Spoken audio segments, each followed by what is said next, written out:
Hello, friends. Have you tried what may be the most powerful antioxidant known to man? C60 PurplePower. My C60 story has led me to great health mentally and physically. It's helped me personally lose weight, have more energy, and fight aging in general. You can also get C60 for your pets. Our dogs love it. They may live forever. Go check out C60 for yourself. If you use the link right in the description, you're going to get 10% off your order plus free shipping. They have some incredible new products like gummies, oils, and much more. Now, enjoy this episode. I think it's just going to get weirder and weirder and weirder, and finally it's going to be so weird that people are going to have to talk about how weird it is. Eventually people are going to say, what the hell is going on? It's not enough to say it's nuts. You have to explain why it's so nuts. The invention of artificial life, the cloning of human beings, possible contact with extraterrestrials, the systems which are in place to keep the world sane are utterly inadequate to the forces that have been unleashed. Welcome back to Forbidden Knowledge News. I'm your host, Chris Matthew. Today my guest is Randy Goodwin. If you haven't already, go check out my films. I've got 2 of them out there. If you have, go check them out again. Occult Louisiana is available on Tubi, Roku channel, and multiple streaming platforms. Doors of Perception is available now on Amazon Prime. Should be available very soon on the other free streamers. We are booking guests for September. If you have suggestions or you'd like to be a guest, email me forbiddenknowledgenews@gmail.com. Today I want to welcome Randy Goodwin. He specializes in SRA survivors, occult deliverance, deprogramming, and trafficked survivors. Randy, welcome. How you doing? Thank you very much for having me, Chris. That's very gracious of you, and I appreciate it. I'm doing pretty good, thank you. It's sunny, nice sunny day here in Portland, Oregon. So you got to enjoy it while it's here, because it only stays there a short while. It only visits. Well, excellent. Thank you so much for coming on. Looking forward to this discussion. We're going to talk about your work with satanic ritual abuse and human trafficking survivors.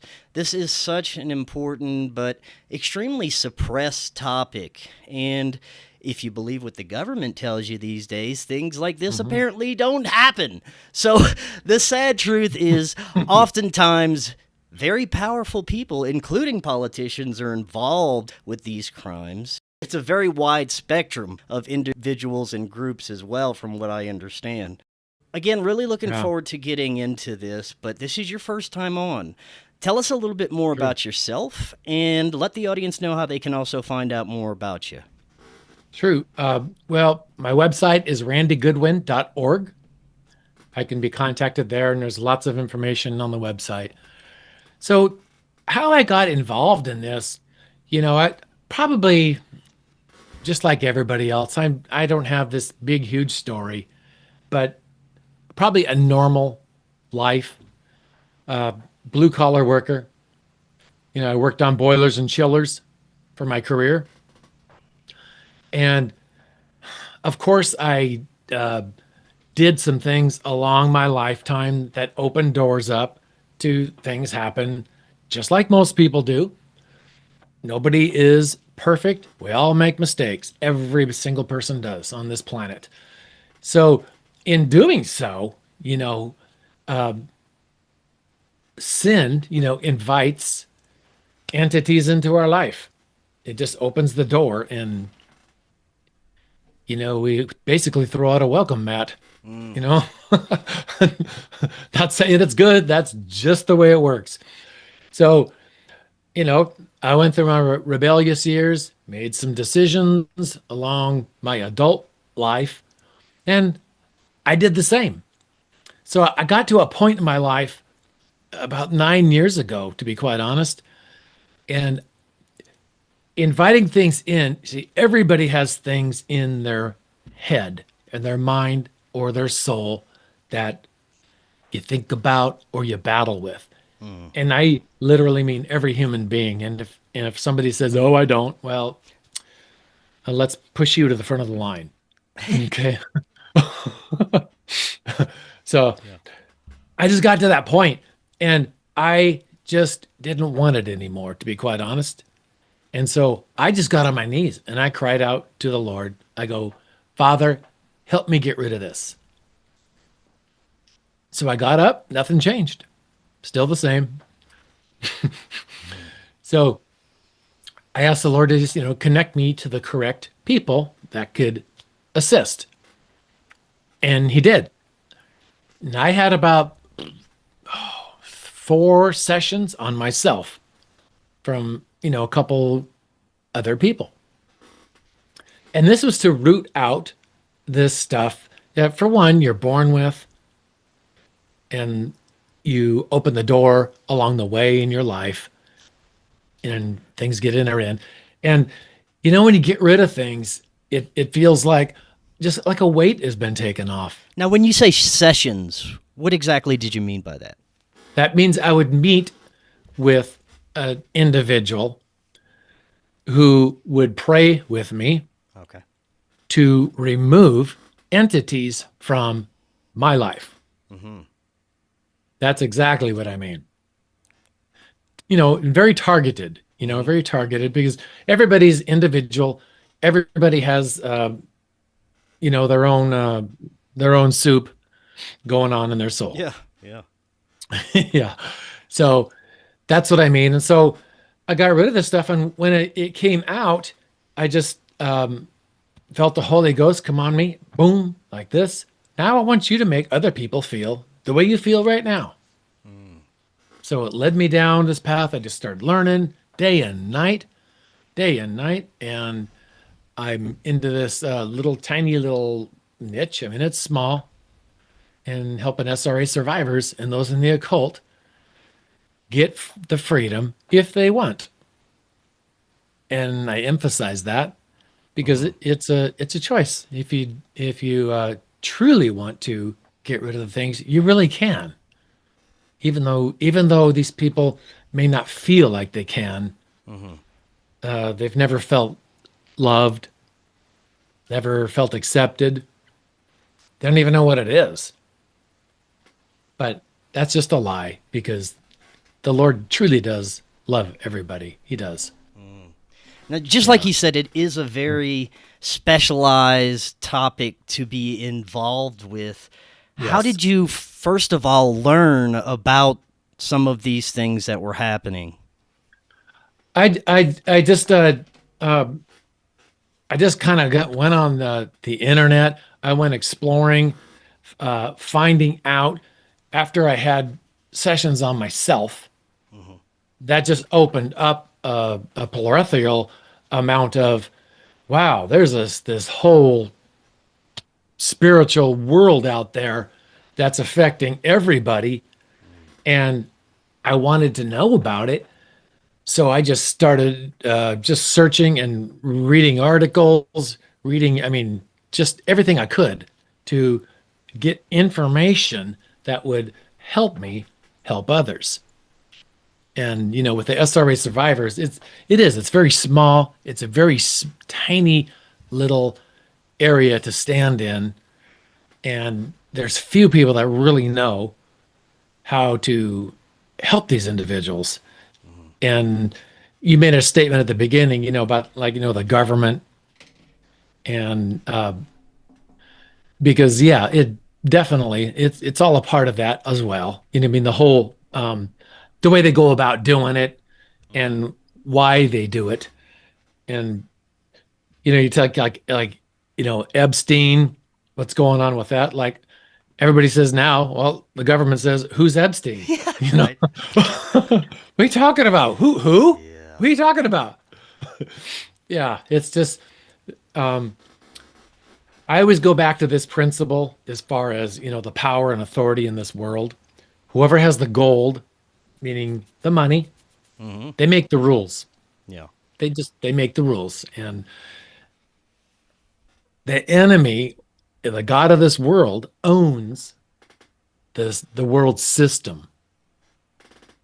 the money and the power, and he's going to place up there who he wants. That's kind of it in a nutshell, how it works. I mean, that's without going into much detail, but all the powers that be are there because they have been strategically placed. Right. Now, how did you go about offering your services? Did you have people that were seeking you out, and how did they find out about you? Yeah, well, a lot of it is done by word of mouth. I do have a website. I've got a YouTube. And so the social media and these types of avenues and on Google searches and stuff, it will draw interested individuals in, and I will chat with them first. We're just going to have just a simple chat. Hey, my name is Randy. What's your name? Just a meet and greet. That's all. Because I really kind of want to assess them. I want to see if they're genuine. I want to see if they're just a tire kicker. Are we just we're just trying to get some information, which is fine, but I just want to make sure that we are on this strategic page of moving forward, because once I take on a client, it's for real. It's not, there's no messing around. We got to get in, we got to dig deep. And so there has to be a trust. And I really want them to trust me. Right. Because if that isn't established and it isn't there, then we really can't move forward. That's why I have a meet and greet. And they can ask any question they want. Absolutely. Now, this is going to be a bit of a dark topic, and you can answer as much or as little as you'd like about these questions that I'm going to ask you. First of all, absolutely. Were you primarily working with people that were involved with smaller trafficking rings, or was it larger international, or maybe even a mix of everything? It's a mix. It's a total mix. I have met with individuals on a smaller scale that they were involved in. They weren't like opened up to global exposure for their own personal life, maybe just like within their own family or community. I have ministered to individuals that were on a global scale and even an international scale. For example, I met with this one gal a few months ago. She was involved in, she was human trafficked is what she was. And it's not like this. See, here's what's interesting. We always think about trafficking. Oh, there's this agency, over in New York that, controls the world, and they reach out and grab people. No, it was her own family, to be quite honest. It was her mom and dad. I heard that happens quite often, more often than you would think, that the family is involved with this. Yeah. Oh, yeah. And what it's interesting is this particular family from this particular woman had ties to people up higher. Mm-hmm. So she had, they were, I call it the network. That's just kind of a gray term, but network, I mean, they know who to call to get connected, to make things happen. So this particular lady, the parents contacted the powers to be, and next thing you know, this lady is involved in just a community trafficking with politicians, local. And then it went to like national figures, and then the highest level of political figures that she was providing services for. And then it went, she was even taken over to England, to the monarchy. Yeah. With the king and the prince. Wow. and all those folks, and providing services while she's there.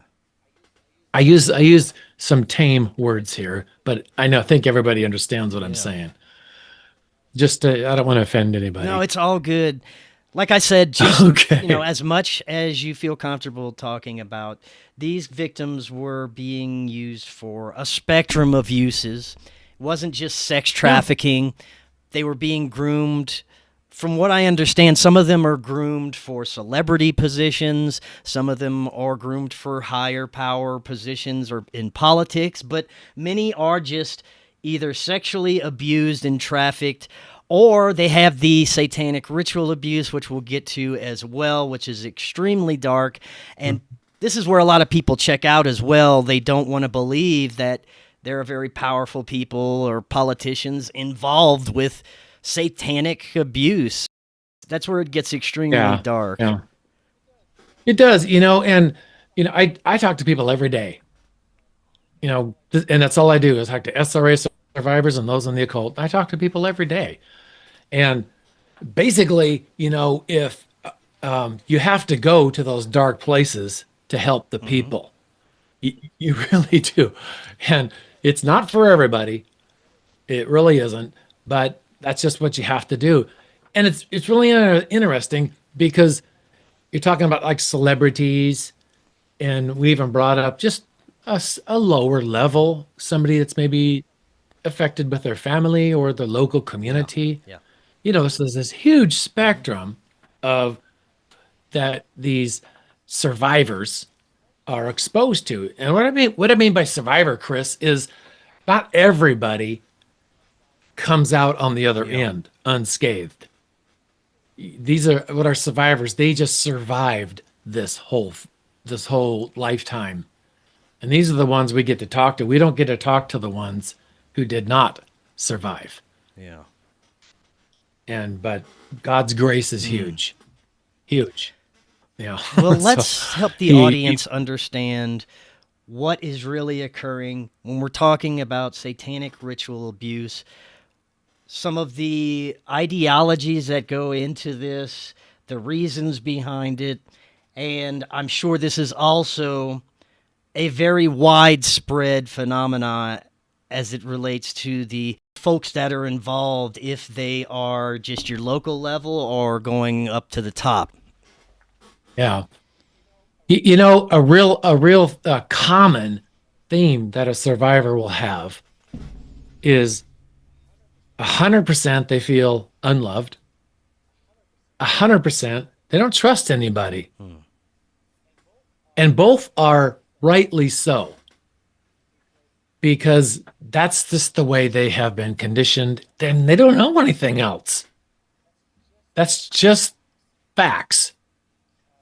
The way SRA survivor, I can tell you a little bit about how they are made.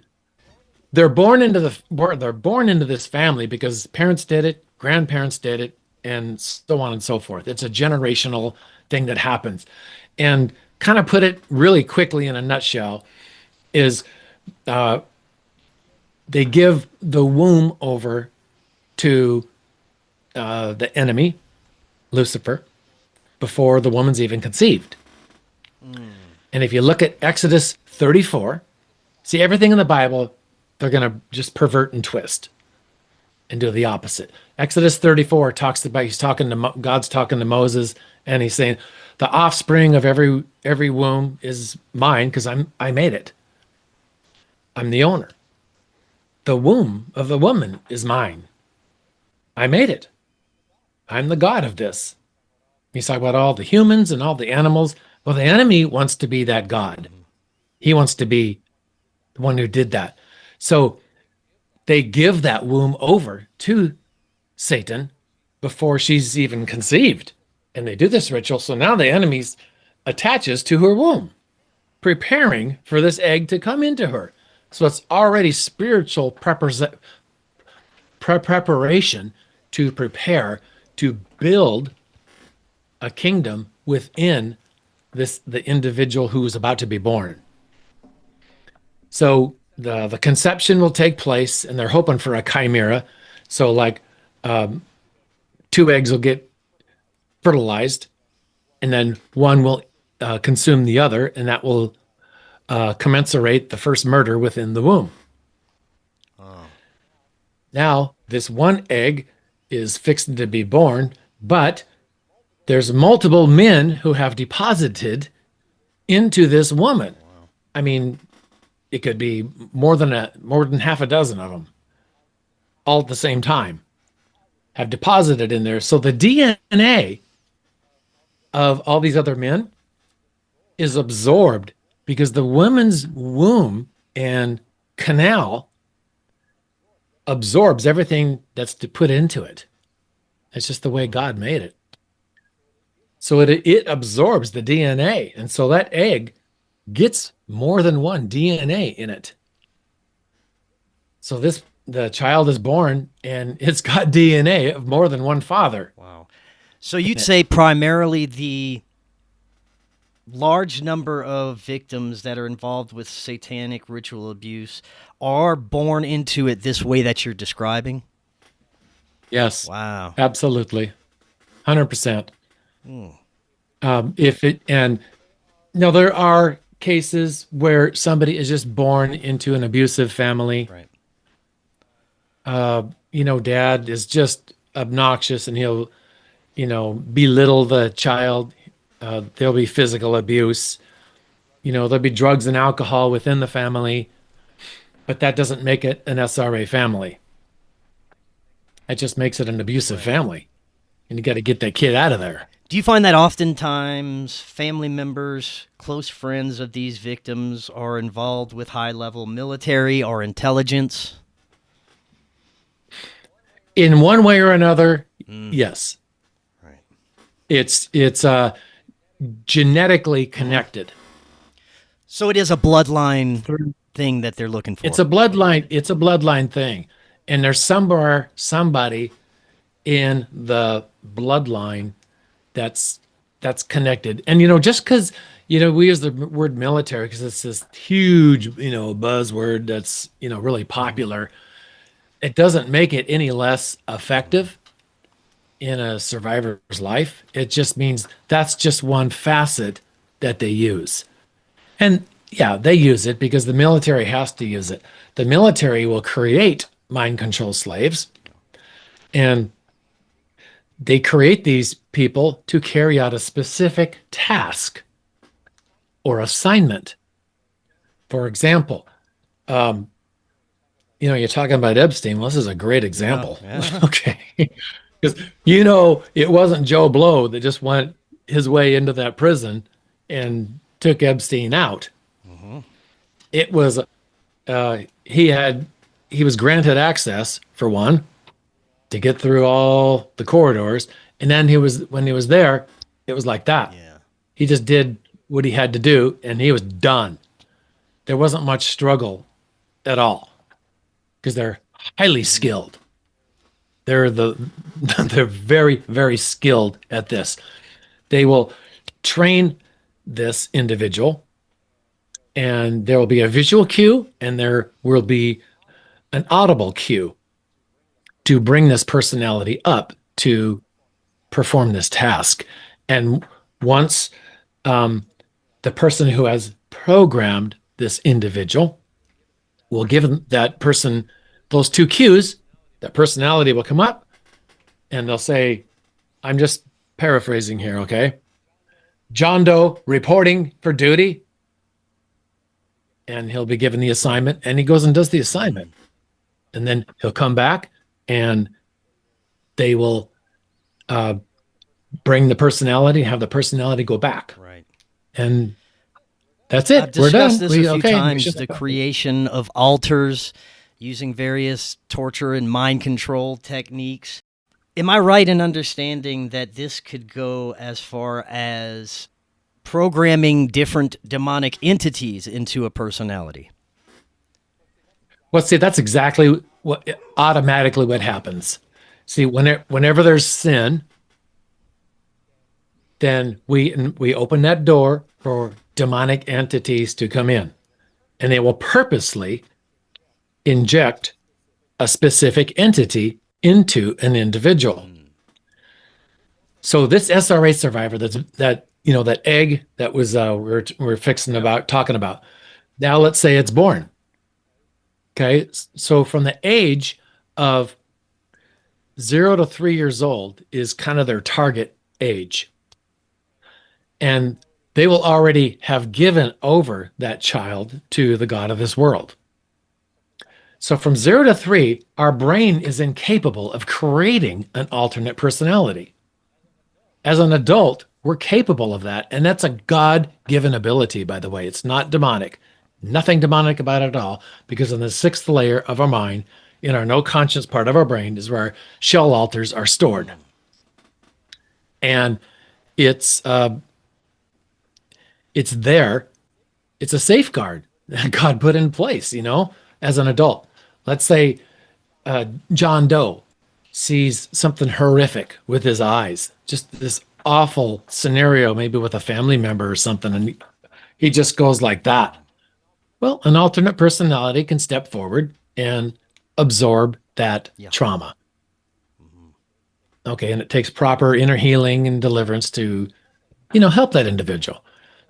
So an SRA survivor from 0 to 3 is incapable of that. So as what happens, the left and right hemisphere will actually split spiritually, not physically. And the corpus callosum is the connective point to the left and right hemisphere. That's where the communication comes in to communicate, left and right hemisphere for for everybody. That gets interfered because that's connected to the central nervous system.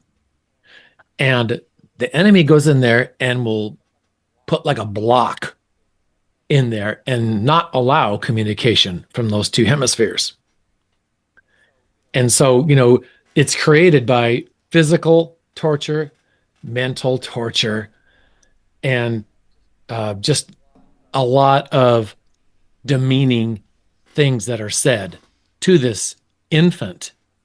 This is why the person grows up and they never feel loved, because they're told the complete opposite. I know I'm talking fast here, so I'm trying. Okay. All right. So, the father will hold the child, for example, a 3-month-old, 6-month-old, and tell this child really bad, unloving things. And it causes this child just to perceive, I'm not loved. And during this torture, nobody's going to be there for me ever. Ever. And that's imprinted in the limbic system in the brain. No one's going to be there to help me. I just have to go through life all by myself.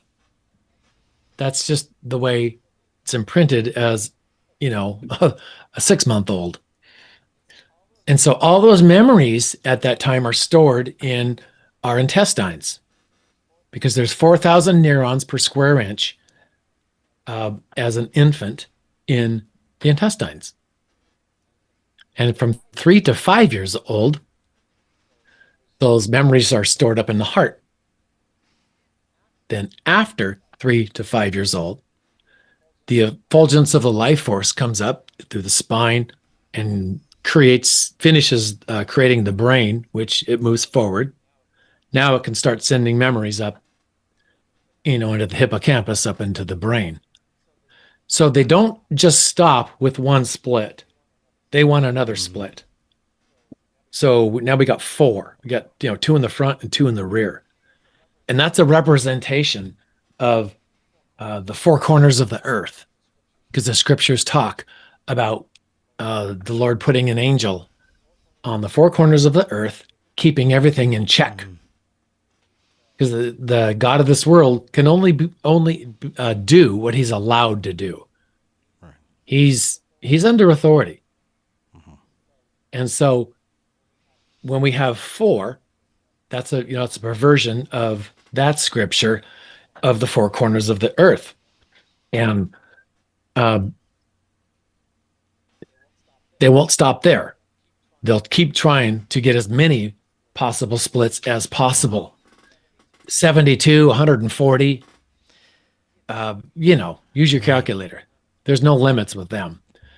And when I talk about splits, Chris, I don't mean alternate personalities. I'm talking about real people. This is where the misconception takes place, because everybody wants to go, oh, let's chase the trauma. Let's go heal that wound, and get rid of that entity. Well, it's just what happens. You just go around the mountain, and this person never gets free.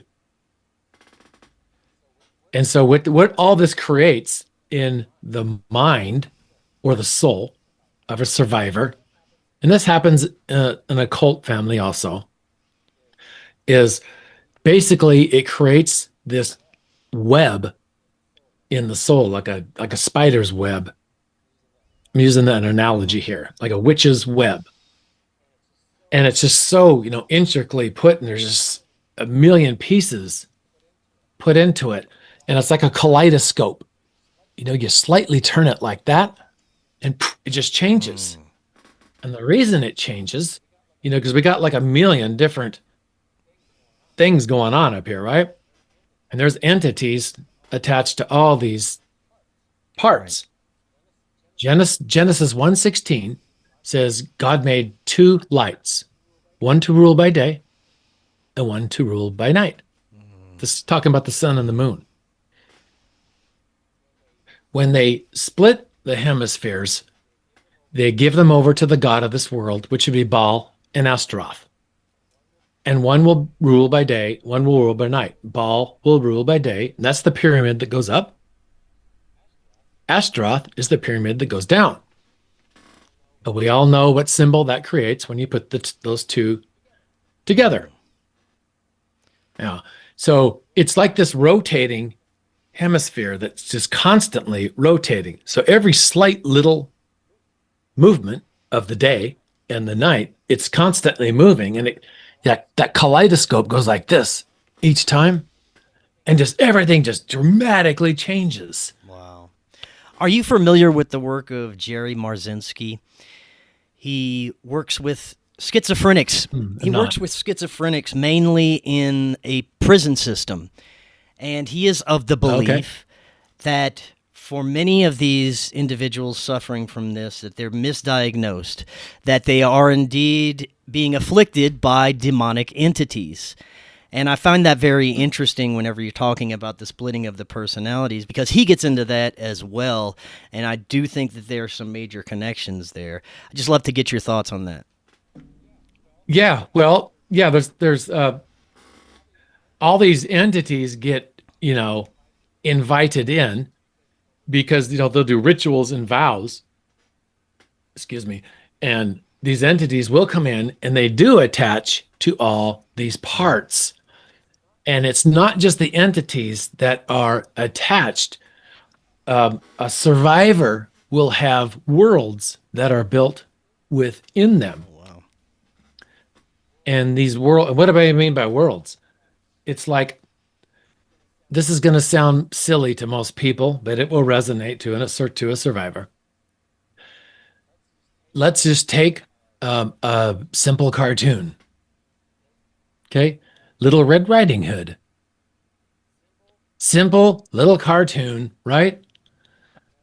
Well, that is a world. And within this world is where the enemy installs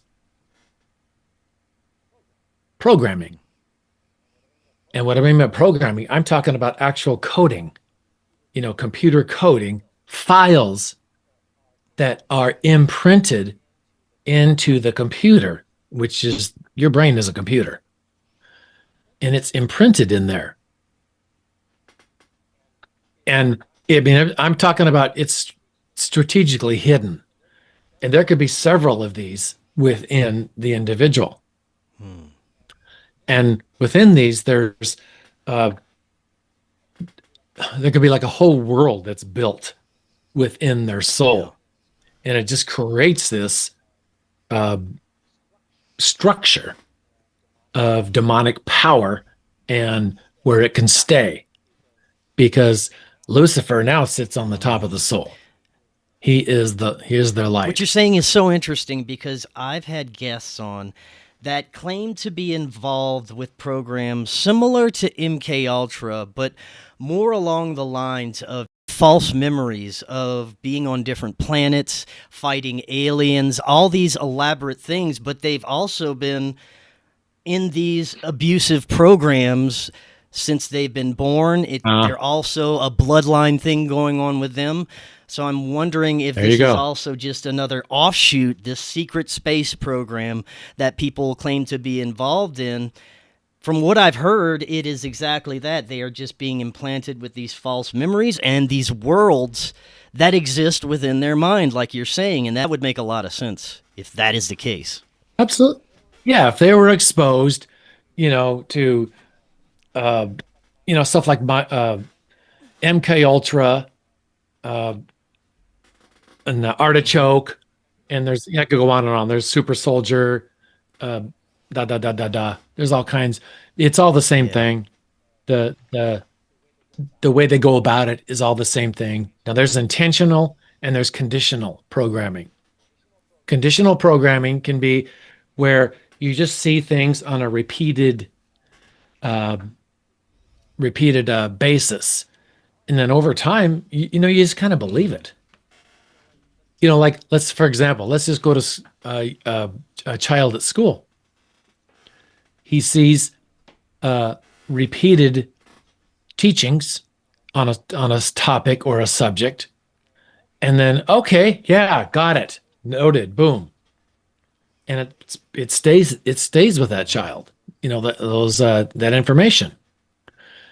Conditional programming is that, but intentional programming would be where the individual is actually placed and maybe a cap is put on them and pulses will go in, or there could be a light that they have to look at, and like a pulsing light, and different things going on at this time. That's intentional programming.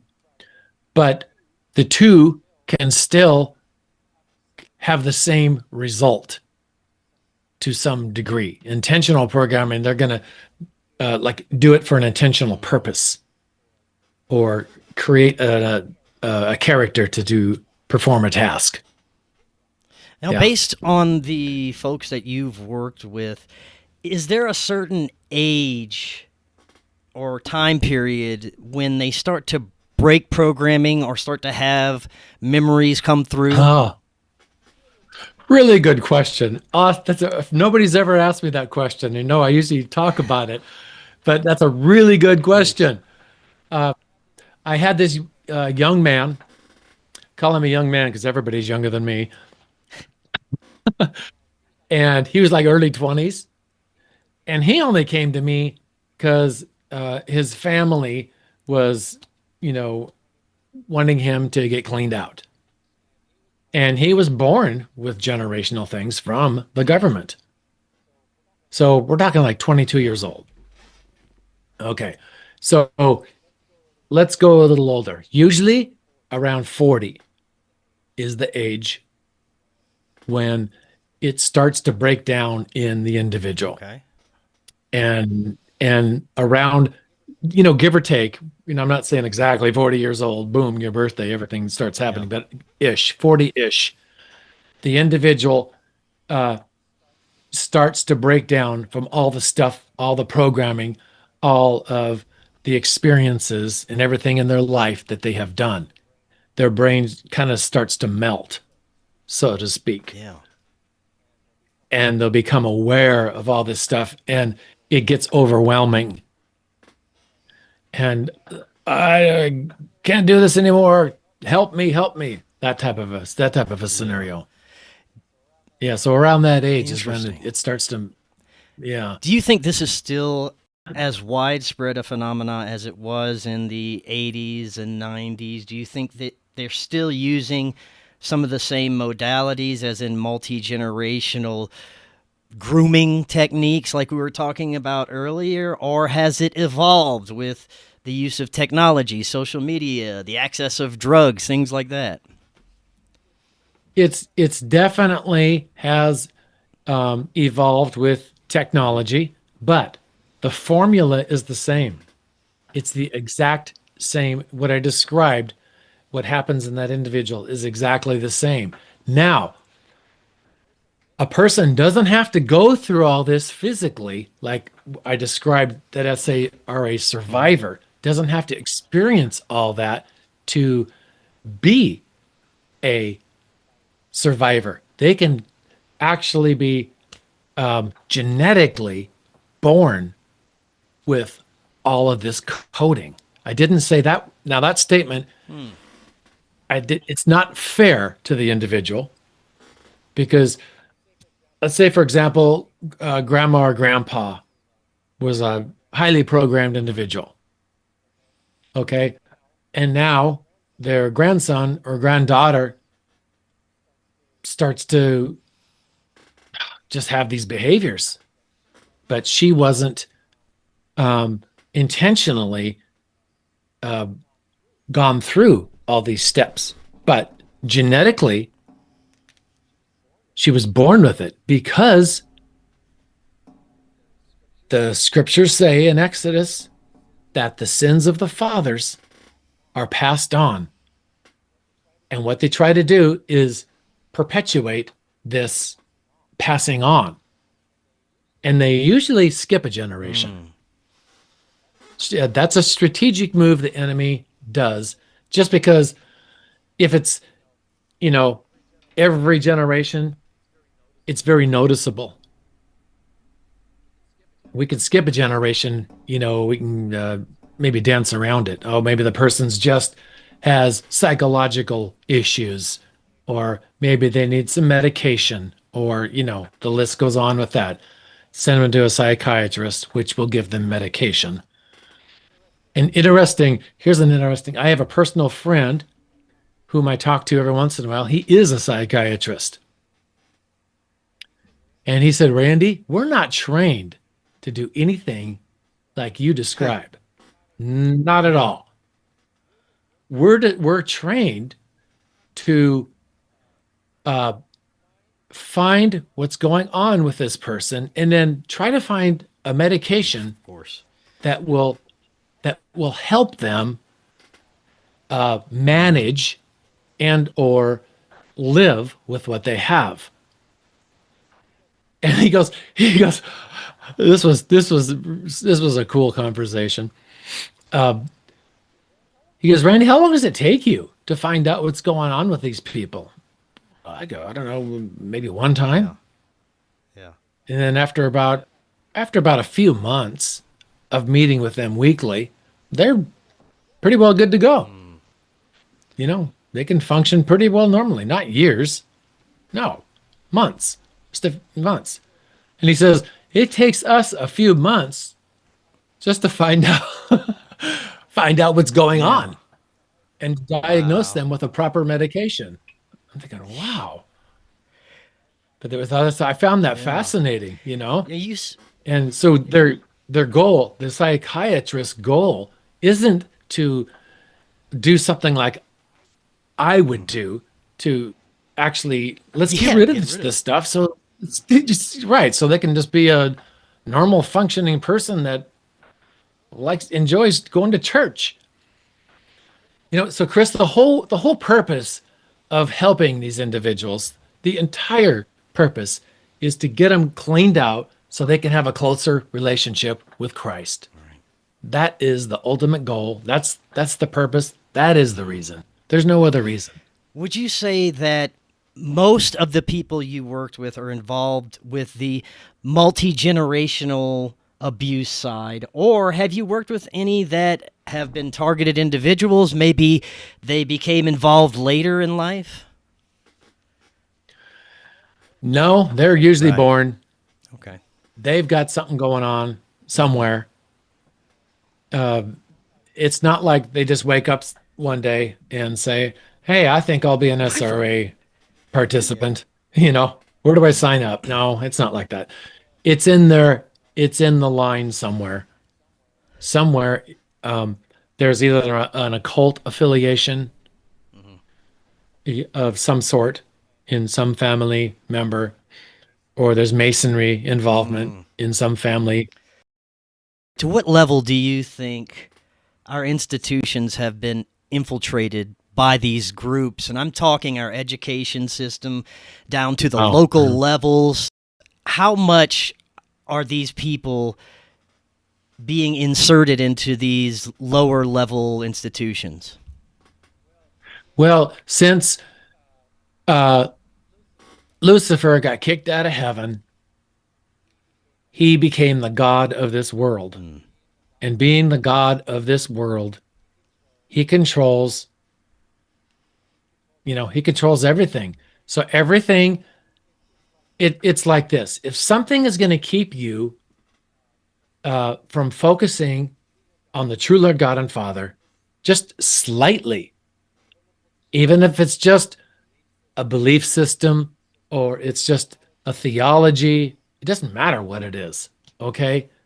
Then that is a strategic thing that the enemy has used in the government. Let's just look at the government of the United States.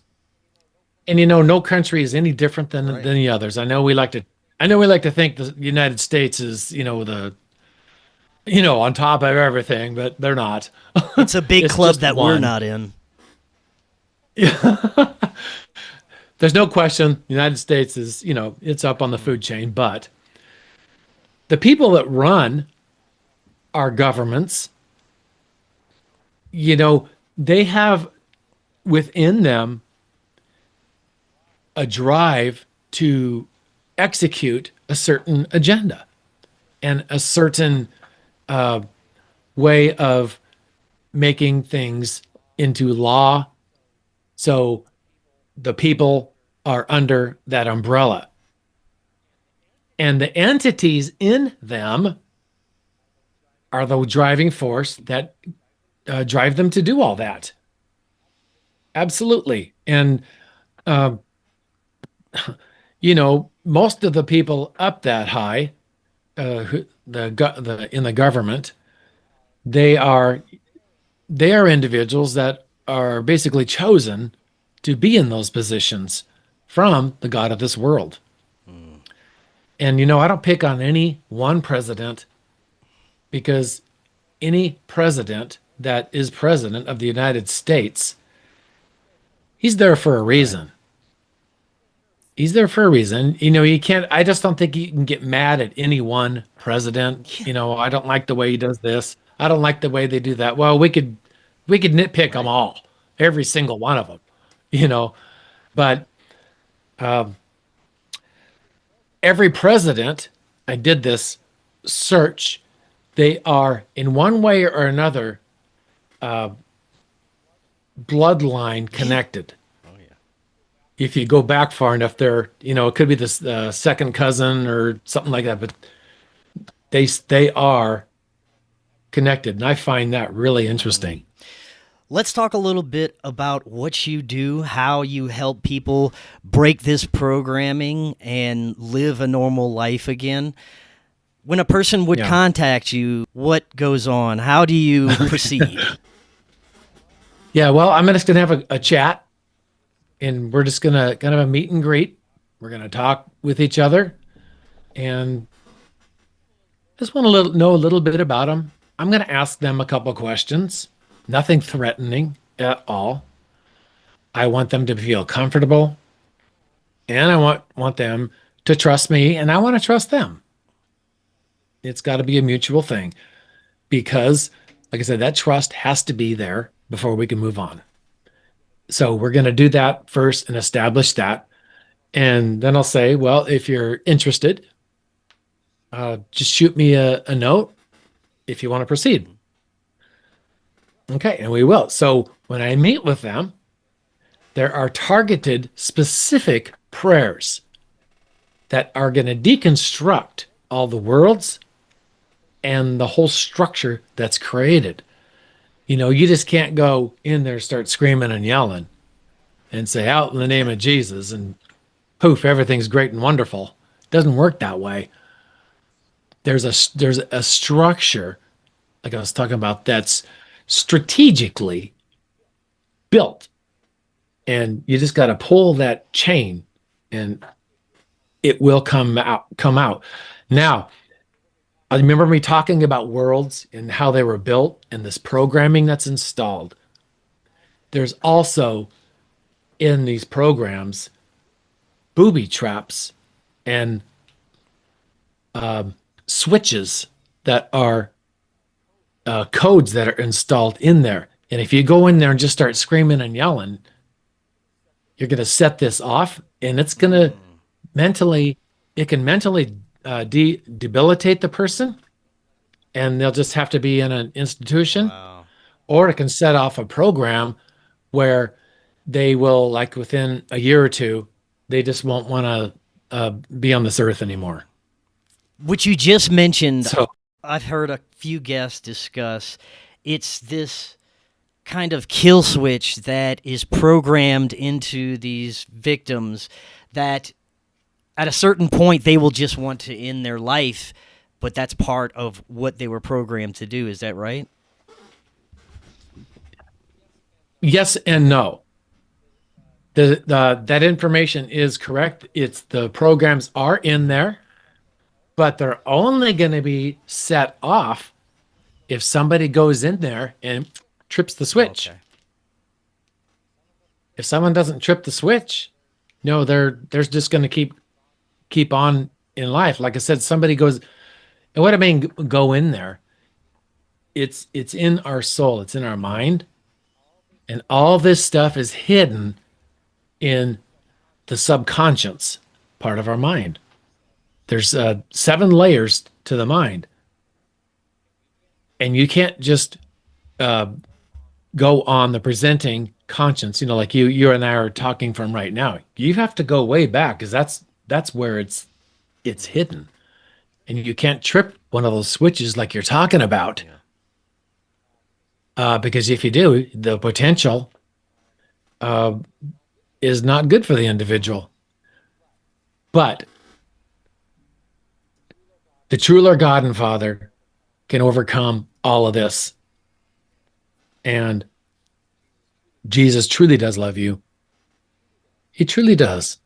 He truly does. And this can be removed. It can. There is hope. There really is hope. The programming is true, and the enemy is the one who installs it, because the door was opened. I was talking to you about the torture, the physical and the mental torture, and the father does this to the child. Well, the father has the spiritual authority over that child. So he's already opening the door to that child.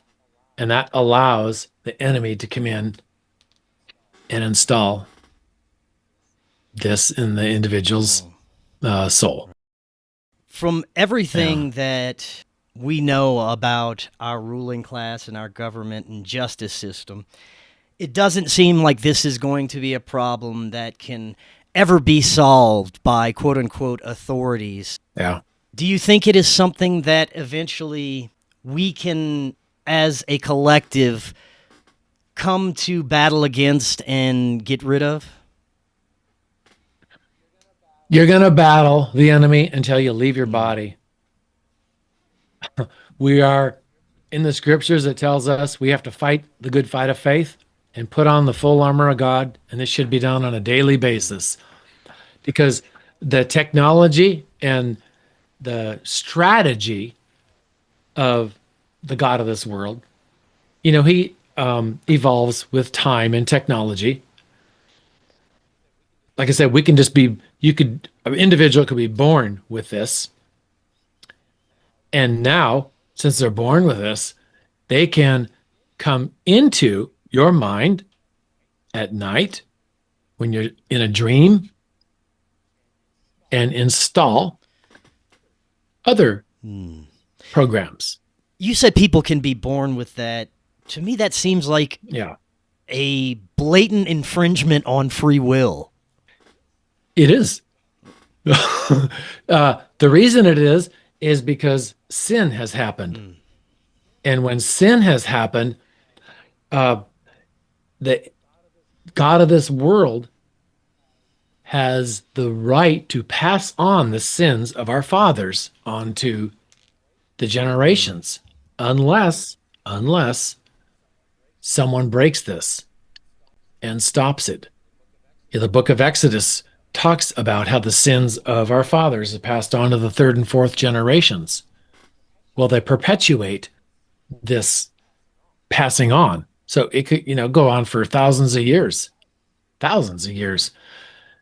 I'd like to share a story about an individual. Okay. Now, this individual came to me, I think he's like 42. And his father was a famous preacher. And if I named his names, you'd probably recognize him, on TV and all. Well, he came to me, and the son wasn't famous, but he said, "Yeah, I found you, Randy." So we chatted, and then we started to have sessions, and he just had a job, most of his adult life, just 8 to 5 job. But he kept having these dreams. He kept having these visions. He kept having all this stuff that was just going on in his head. Well, come to find out, he had stuff that went all the way back to the Tower of Babel. Wow. In his bloodline. So at the Tower of Babel, the original families that were involved with that, they gave their entire bloodline over for all time and eternity. So anybody that can be traced back there, the bloodline, automatically gets born with a Nephilim. So this individual had pyramids and structures going back to the Pharaoh. Interesting.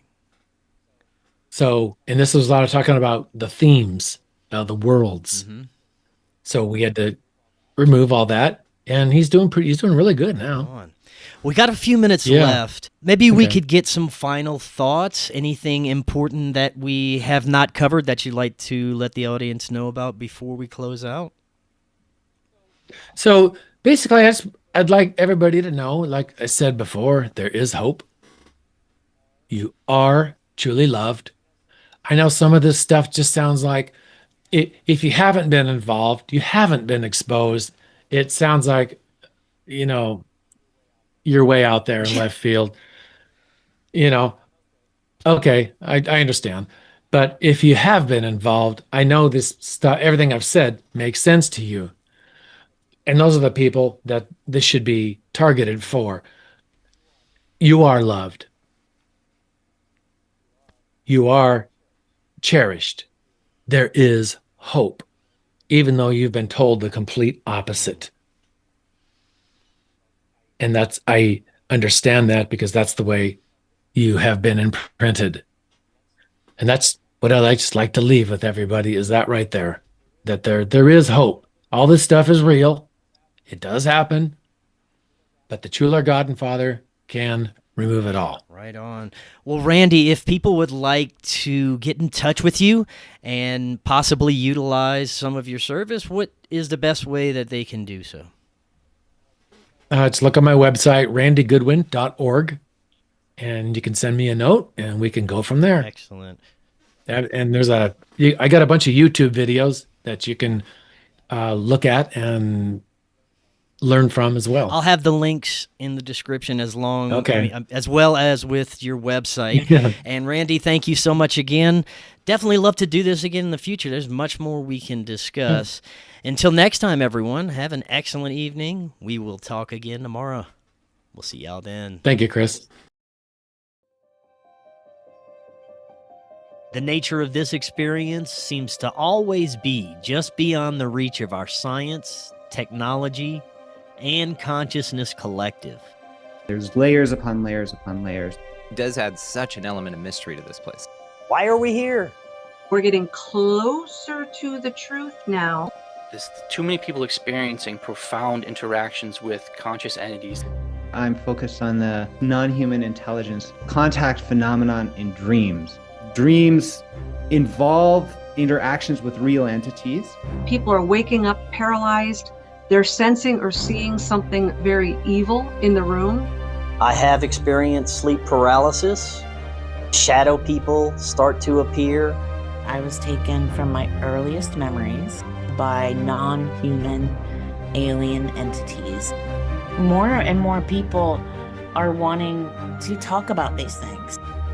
A ufologist would say, well, that's obviously an extraterrestrial. And a paranormal researcher would say, well, that's a ghost.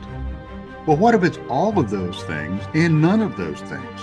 The entities, the intelligence that were just beyond our understanding. There seems to be something a little extra that can take forms of anything. I can't believe what I've seen, but it continues on a daily basis. We're definitely not alone. UFOs, UAPs, portals opening up. I live with all this supernatural stuff. You kind of grow up with that around here. You see a lot of strange things. I don't like to talk about skinwalkers too much. I had an experience with a skinwalker entity. People, they would say they would transform into bears, into wolves. There's these bad things that occur. Ghosts, UFOs, and all types of things coming from somewhere. Our beliefs, our emotions, and our fears all seem to heavily influence the nature of these experiences. There is so much more that we just don't have time for in this busy, loud, noisy life that we lead. All of this is planned. Everything is synchronicity. There's so much more out there. We really are picking up such a small percentage of the electromagnetic spectrum. The world is an amazing place. It feels like we're gods in training.